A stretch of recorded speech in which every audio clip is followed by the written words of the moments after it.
안녕하세요. 결혼과 출산에 대한 생각을 묻는 백인의 인터뷰. 오늘은 황재철 부장님을 모시고 진행하겠습니다. 부장님 인터뷰 참여 감사합니다. 네, 감사합니다. 네, 이 화면에 보시면 체격 차이가 엄청나게 많이 나실 거예요. 기골이 장대하신데 어떤 운동 하셨습니까? 예전에 뭐 야구도 좋아해서 야구도 좀 했고요. 지금도 사회인 야구를 하고 있고, 예, 그렇습니다. 포지션은 주로 이제 3루, 예, 유격수 이렇게 보고 있습니다. 3루면은 핫 코너잖아요. 빠른 공이 많이 오는. 예, 몸은 이래봐도 재빠르진 않지만 그래도 빠른 공을 몸으로 받기 때문에 예, 그렇습니다. 글러브를 안 받고 예, 몸으로 받습니다. 아, 네. 자기소개 부탁드립니다. 예, 안녕하십니까. 저는 국제금융센터 기획부에서 일을 하고 있는 황재철입니다. 예전 한국 나이로 올해 42살 됐고요. 지금 이제 8살, 6살 두 아들을 키우고 있는 아빠입니다. 현재 그러면 사모님하고 맞벌이? 원래 저희 와이프는 그 아시아나 항공 승무원이었고요. 아이들이 이제 자라다 보니까 네. 엄마가 이제 뭐 미국 이런 데까지 가면은 네. 한 4일, 5일 이렇게 집을 비우다 보니까 좀 분리불안이 심해져서 이제 항공사는 퇴직을 하고 네. 이제 지금 자그마한 사업을 와이프는 하고 있습니다. 아, 개인 사업체를? 네네네. 아, 집안일 가사는 어떻게 그럼 분담하고 계십니까? 집안일은 이제 그 절대 존엄이신 와이프가 시키는 거는 다 하고 절대 존엄. 네. 네. 거의 뭐 음식물 쓰레기는 제가 거의 다 하고요. 네. 매일 주중에 이제 설거지, 네. 그다음에 아이들 씻기고 하는 거 이런 거 하고 있습니다. 네. 수입은 누가 더 많으십니까? 수입은 제가 조금 더 많습니다. 아, 예. 그 수입이 남편이 많은 게 다행입니까? 아니면 뭐 그런 거는 굳이 이제 뭐 따지지 않습니다. 절대 존엄하고는 이제 수입이 네. 이제 이렇게 가늠의 네. 어떤 잣대가 되지는 않습니다. 저희는 이제 어찌됐든 저희 아내를 제외하고는 남자가 셋이기 때문에 어찌됐든 네. 너무 이제 남성성에 치우친 어떤 생각을 하면 안 된다. 이런 생각 때문에 이제 저희 아이들한테도 엄마는 그래도 여자니까 우리가 지켜줘야 된다. 그런 어떤 이미지로 저는 또 제 나름대로 절대 존엄이라고 생각을 하고 있는 거죠. 아드님이 둘이신데 네. 그 야구도 같이 하십니까? 아직 어려가지고요. 네. 집에서 실내에서 하는 야구 방망이나 이런 거는 사줬는데 네. 조금 이제 어려워하는 것 같더라고요. 예. 네. 그래서 지금 뭐 킥보드 타는 거, 자전거 타는 거, 요 정도 같이 하고 있습니다. 네. 자녀를 키우면서 행복할 때는 어떤 순간들입니까? 뭐 이렇게 하면 거짓말이다라고 생각하실 수 있는데 매 순간이 되게 행복한 것 같아요. 네. 네. 물론 이제 아이가 말을 안 들 때는 화도 내고 네. 뭐 훈계도 하지만 그럴 때도 너무 많이 좀 심하게 훈계한 날은 되게 미안함도 느끼고 이렇게 소중한 아이인데 내가 이게 너무한 거 아닌가라는 생각도 느낄 만큼 매 순간이 너무너무 소중한 것 같고요. 네. 그리고 특히 굉장히 행복할 때는 이제 아이가 어떤 표현을 굉장히 좀 따뜻한 표현을 확 놀라게 했을 때 뭐 그럴 때 저번 날에는 저희 둘째 아이가 네. 이제 6살이 됐는데 아빠 나 너무 행복해요 라고 하더라고요. 그래서 엄마도 있고 아빠도 있고 형아도 있고 우리 가족 모두가 같이 있는 게 너무 행복해요 라는 얘기를 하는데 그런 말 그냥 들을 때도 너무 행복하고 예, 순간순간 행복인 것 같습니다. 자녀를 키우면서 힘들 때는 어떤 때가 힘듭니까? 아무래도 힘들다라고 하는 거는 이게 저의 기대가 너무 높아질 때 같아요. 아무래도 어리긴 한데 이제 제가 못했던 거를 아이들한테 투영시켜서 얘는 좀 이런 걸 했으면 좋겠다 라는 어떤 기대가 이제 들어갈 때 그러면 이 아이에 대한 기대가 들어가면 아이가 그거에 미치지 못했을 때 실망을 하게 되거든요. 그럴 때마다 저도 자책을 하고 그런 부분이 가장 힘든 것 같습니다. 사교육비가 많이 부담되는 네. 나이는 아직은 아니죠. 아직은 아니에요. 그런데 이제 첫째 아이가 올해 이제 초등학교를 들어가거든요. 근데 아시겠지만 유치원은 한 4시, 5시까지 이제 보육을 해주는데 초등학교는 이제 1시면 끝납니다. 그렇기 때문에 그 이후 시간을 대부분의 이제 부모님들이 네. 이제 뭐 사교육을 좀 돌린다라는 표현을 쓰죠. 네네. 근데 저희도 사실 지금 두 아이 다 영어 교육을 시키고 있고, 올해부터는 이제 피아노 교육을 시키려고 하고, 그다음에 첫째 아이는 또 검도, 뭐 그다음에 수학학원 이렇게 돌리고 있어서 사교육비가 적지는 않지만 적지 않은 부분이 좀 들어가곤 있습니다. 돌봄이 안 되다 보니까 그거를 보완하기 위해서 그런 측면도 있는 거죠. 아무래도 이제 와이프도 이제 낮에는 이제 일을 하다 보니까요. 네. 이제 돌봄을 대체할 수 있는 어떤 학원들을 좀 찾아야 되는 게 현실이죠.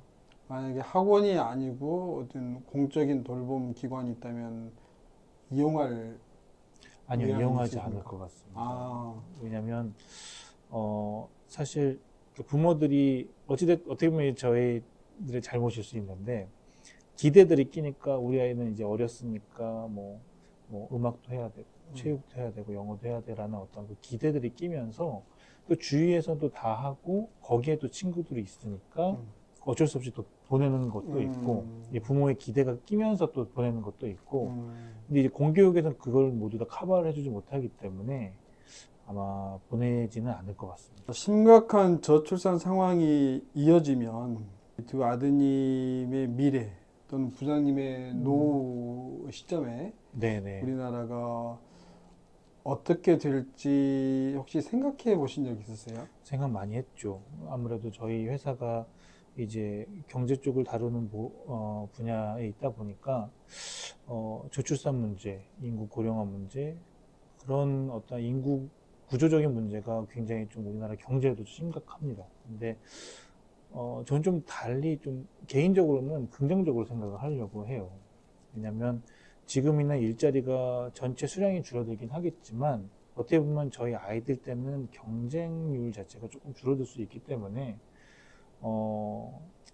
좀 더 긍정적인 면도 있지 않나라는 생각을 하고요. 물론 이제 또 말씀하신 것처럼 노후 걱정도 되긴 합니다.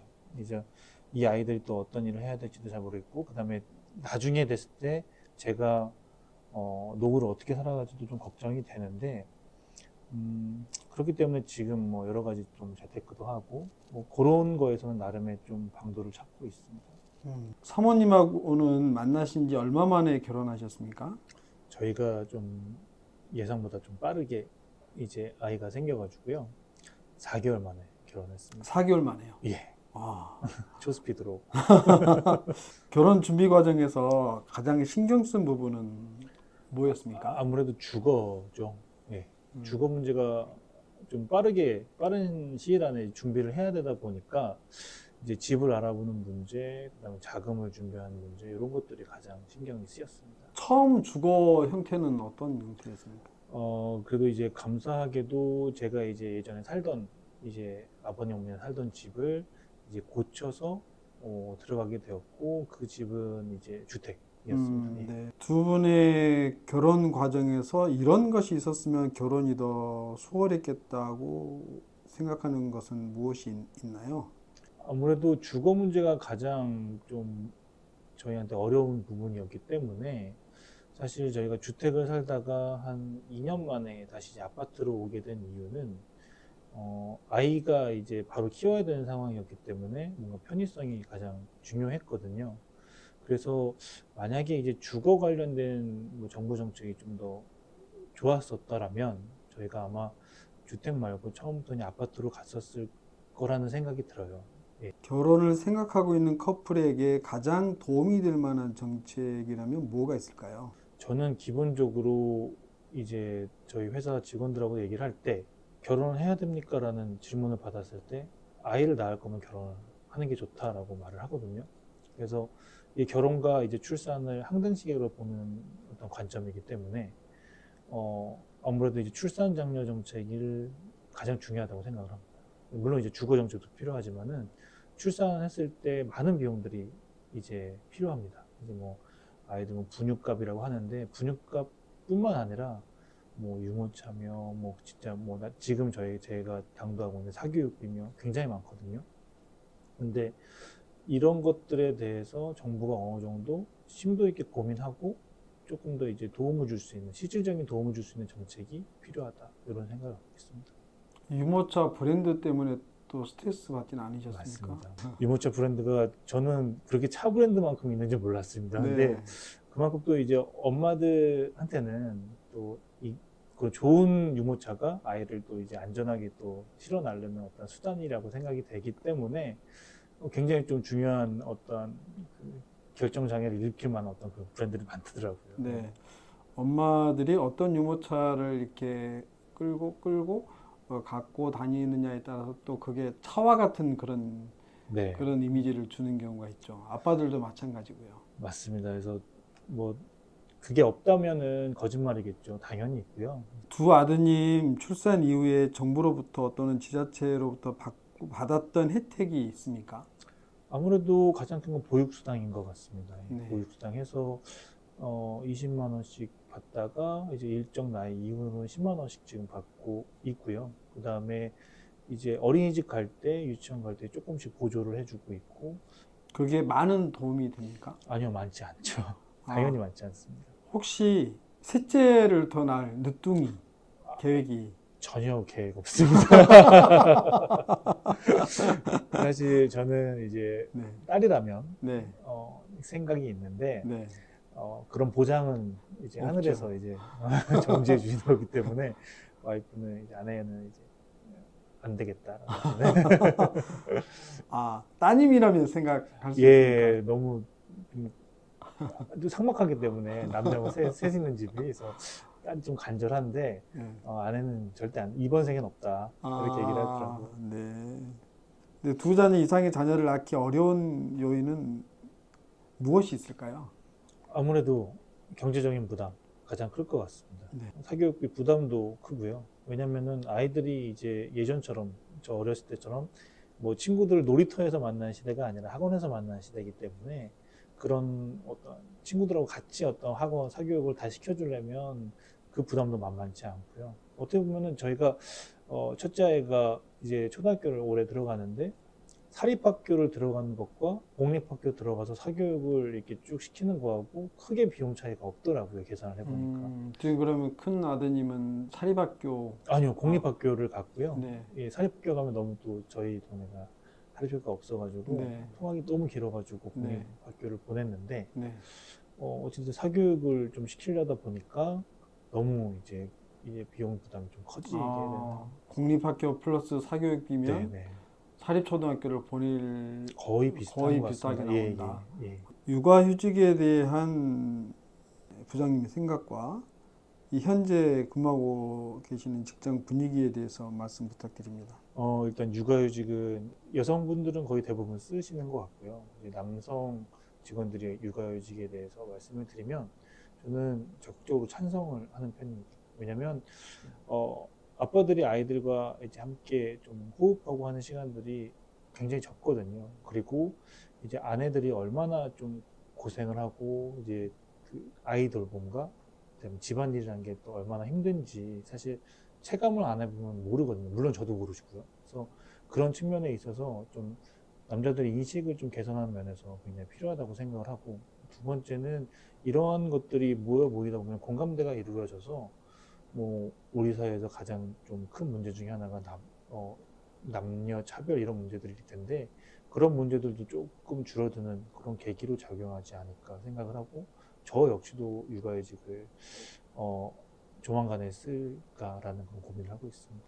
저희 회사 같은 경우에는 공직 유관단체로 이제 분류가 되어서 어찌됐든 좀 워라밸을 조금이라도 많이 보장을 해주고 있는 그런 회사고요. 그 다음에 근무 환경 자체도 이제 다 거의 대부분 이제 자기 자리에서 하는 업무를 하고 있기 때문에 크게 부담이 없고 어느 정도는 저는 괜찮은 회사라고 생각을 하거든요. 물론 이제 저희 회사에서 남자 직원이 육아휴직을 쓴 적은 아직까지는 없습니다. 결혼을 안 해서 결혼을 안 한 출산을 안 해서 그런 건가요? 아니면은 이미 이제 육아휴직이랑 남자들이 육아휴직을 쓰는 어떤 정책이 나왔을 때는 대상자들이 이제 많지 않았고요. 지금 이제 말씀하신 것처럼 결혼한 직원들도 출산한 친구들이 별로 없고, 네. 예, 그 다음에 정말 결혼 자체를 안 한 친구들도 좀 많은 것 같습니다. 네. 혹시 통계를 내본 적은 없으시겠지만 대략 국제금융센터의 합계 출산율은 얼마 정도 될 것 같습니까? 합계 출산율이요. 네. 이거 아마 대략입니다. 제가 한 대략. 10분 정도 주시면 정확하게 해드릴 수 있거든요. 저희가 52명 정원인 회사이기 때문에 네네네. 크지 않은 회사라서. 근데 출산율을 따지면은 저희도 1을 간신히 넘을 것 같습니다. 아, 대략. 예, 왜냐면 아. 미혼인 친구들이 이제 굉장히 많고요. 네. 최근에 들어온 이제 신입 직원들 중에. 네네네.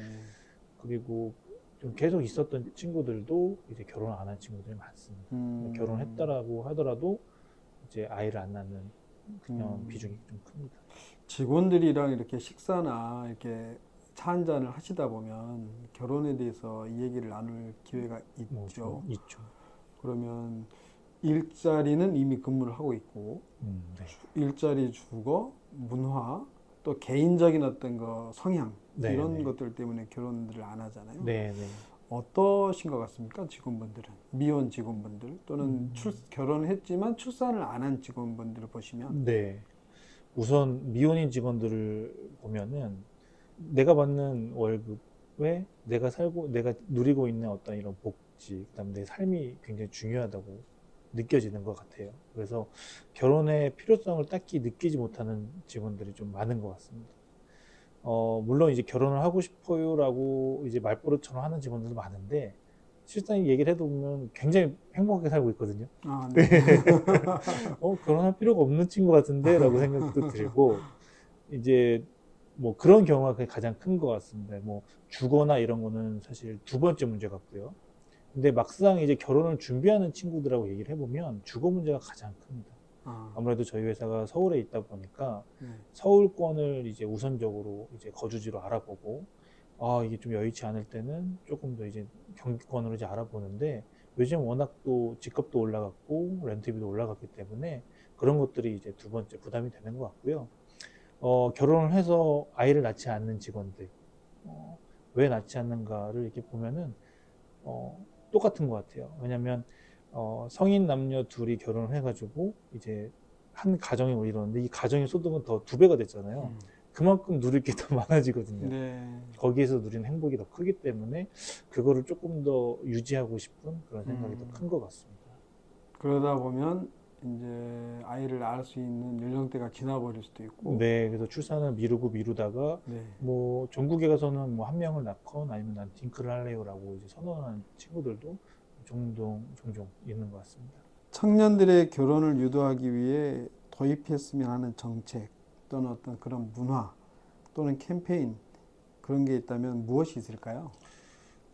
우선 정책적인 부분에서는 저는 그렇게 생각을 해요. 정책 부분에서는 경제적 유인을 주는 게 가장 크다라고 하는데 의식주가 중요하잖아요. 사람이 사는데. 근데 옷을 입고 먹는 문제는 걱정하는 거는 시대는 좀 지났다고 생각을 하고요. 지금 가장 화두는 이제 주거 문제인데 최근에 이제 정부가 뭐 신생아를 낳으면 특례 제출을 한다거나 이런 그런 특례 제출을 많이 늘렸는데 그런 건 좋은 시도라고 생각을 합니다. 근데 그런 걸 좀 더 늘려서 좀 다가갔으면 좋겠고요. 제가 한 예로 일본 같은 경우를 지난 9월에 이제 출장을 갔는데 거기서 만난 사람들 그러더라고요. 일본은 출산율이 그래도 한국보다 더 높더라고요. 왜 그렇습니까? 주거 문제는 없습니까? 라고 물어보니까 일본은 이제 한국이 한 25평 정도, 도쿄에서 한 40km 정도, 그러니까 출퇴근 40분 정도 거리에 있는 25평 아파트를 한 4억 5천에서 5억 정도는 살 수 있다고 하는 거예요. 근데 그 금리도 0.65%에 35년 장기 대출을 하니까 우리는 주거 문제는 크게 개의치 않는다. 이런 얘기는 하더라고요. 그래서 이 정도의 파격적인 정책이 있으면 젊은 사람들이 결혼할 때 주거 문제 때문에 고민하진 않겠구나라는 생각이 들었거든요. 그 다음에 이제 결혼과 출산을 장려하는 문화를 이제 말씀을 하셨는데 이거는 정부가 어떻게 할 수 있는 문화가 아니라고 생각해요. 이거는 사람들의 필요성의 문제이기 때문에 글쎄요, 이거는 문화적으로 좀 다가가고 사람들 어떤 공감대를 일으킬 수 있는 그런 어떤 계기가 필요하지 않나라고 생각하는데 그거에 대해서는 전 잘 모르겠습니다. 네. 초저출산이 계속 이어진다면 몇십 년 후에 우리나라의 미래는 어떻게 될까요? 우선 저는 어찌됐든 이제 근무하고 있는 어떤 이 회사의 관점에서 보면은 대한민국의 경쟁력 자체가 많이 떨어지겠죠. 예. 한 사회를 경제를 돌리는 데 있어서 자본도 필요하고 그 다음에 어떤 기술도 필요하고, 그 다음에 또 사람도 필요한데, 사람이 줄어들면은 어쨌든 경제가 계속 좀 천천히 가고, 이게 우리 피부에 바로 와닿진 않지만 경제가 계속 둔화되고 느리게 간다라는 거는 언젠가 우리 피부로 확 와닿게 되는 그런 문제거든요. 그렇기 때문에 이 고령화, 그 다음에 인구 구조가 굉장히 수축된다는 문제는 우리나라 경제에 있어서 굉장히 큰 문제고, 우리 실제 생활에 있어서 그렇게 느껴지지 않겠지만 10년, 20년 장기로 봤을 때는 실제로 내가 무슨 어떤 서비스를 받아야 하는데 이 서비스를 해줄 사람이 없다. 굉장히 큰 불편함으로 올 수 있고, 경제적인 상황으로도 조금 개개인도 타격을 받을 수 있다. 이렇게 생각을 합니다. 저출산이 심해져서 이민청을 설립해서 이민을 좀 더 활성화하자라는 그런 이야기들이 있는데 여기에 대해서는 어떻게 생각하십니까? 저는 인구 구조상 그 이민청은 좀 필요하다고 생각을 하는 입장입니다. 어찌됐든 나라를 위해서든 우리 나중에 우리의 노후를 위해서든 인력들은 필요한데, 지금 우리가 이제 한국에서 자체 생산이 되지 않는 상황이기 때문에 다른 나라 분들을 이제 이렇게 문호를 개방을 해가지고 다른 사람들이 들어와가지고 어떻게 보면 이제 인구들이 늘어나는 거에 대해서 적극 찬성을 하는데, 여기에는 정서적으로 우리가 이분들을 받아들일 수 있느냐에 어떤 어려움이 있다고 생각을 합니다. 그 어려움만 극복이 된다면 저는 이민청을 설립을 해서 외국 사람들이 많이 들어와서 어느 정도 이제 한국인으로서 사는 거에 대해서 저는 좀 괜찮지 않은 방안이 아닌가라고 생각합니다. 여성 징병제에 대해서는 어떻게 생각하십니까? 여성 징병제를 하는 나라가 뭐 이스라엘이나 뭐 몇몇 국가가 있는데, 사실 저는 좀 반대합니다. 그 이유는 사실 뭐 양성 평등이기 때문에 여성도 가야 된다, 뭐 이런 주장에 대해서는 뭐 그럴 수 있다라고 생각을 하는데, 현재 군대 구조 자체가 굉장히 좀 남성화되어 있고, 여성들이 이제 어떤 준비 없이 이제 군대를 만약에 정말 똑같은 비례로 가야 된다라고 했을 때 불편함이 너무 많습니다. 그렇기 때문에 여성들이 군대를 가야 한다면 그거에 대한 선행 조건으로 다 군대적인 어떤 서비스나 군대적인 조직을 다 바꾼 다음에, 양성 평등하게 바꾼 다음에 여성도 가야 돼요라고 주장을 할 수는 있다고 생각을 하는데, 지금의 조건에서 여성들도 징병을 해야 된다, 저는 맞지 않다고 생각합니다. 조건에 따라서 다르다는 말씀이신 거죠? 네, 정말 징병을 하려면 데려가는 거잖아요. 그러니까 네네네. 끌고 가는 건데, 네네네.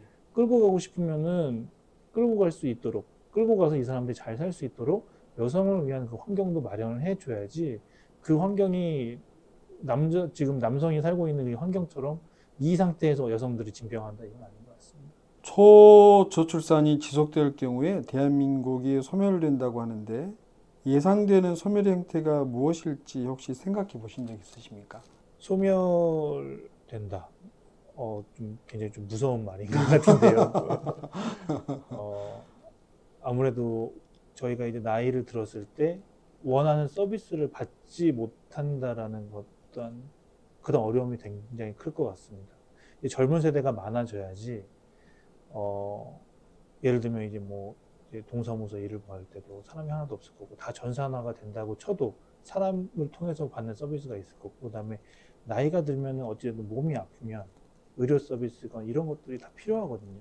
근데 이 로봇이 다 대체할 수는 없다고 저는 생각을 하는 상황이기 때문에, 지금 어르신들이 받는 어떤 서비스를 저희가 다 받으려면 그만큼 더 높은 가격을 내고 저희가 그 서비스를 받아야 하고, 결국에는 그 서비스가 돈이 없어서 못 받게 되면은 아파서 죽는 사람들이 많아지거든요. 네. 굉장히 저는 이게 슬픈 미래가 아닐까라는 생각을 가지고 있습니다.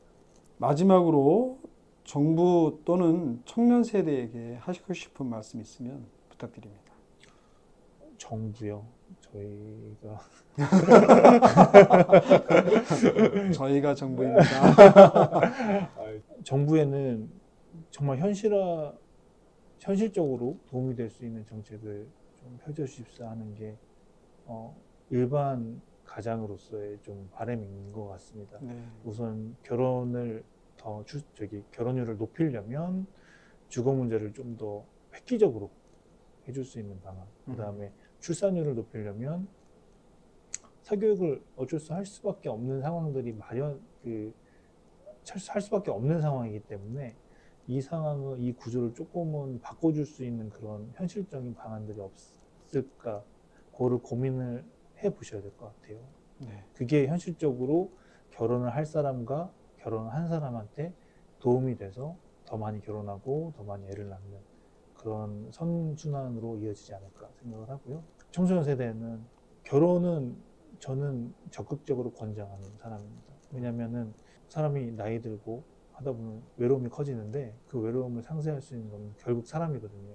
근데 가족이라는 어떤 그런 공동체는 어떤 것과도 이제 겨룰 수 없는 굉장히 끈끈함과 끝까지 내 편이라는 어떤 그런 것들이 있지 않습니까? 그래서 가족 공동체를 만들고 이 공동체 안에서 물론 이제 계속 성장해 나가는 그런 것들이 개인으로서도 굉장히 한 번 살면서 겪을 수 있는 좋은 경험과 자산이지 않을까 그런 생각입니다. 좁으실 것 같은데 이쪽으로 좀 더 오시는 게 나을 것 같아요. 그럴까요? 저쪽 아, 보여요? 살짝 비추거든요. 오, 네. 그러네요. 아, 됐네요. 예, 그러네요. 정도. 네, 지금까지 백인의 인터뷰였습니다. 그다음에 인터뷰 참여 감사드립니다. 감사합니다. 네, 인사하겠습니다. 네. 네, 감사합니다. 감사합니다.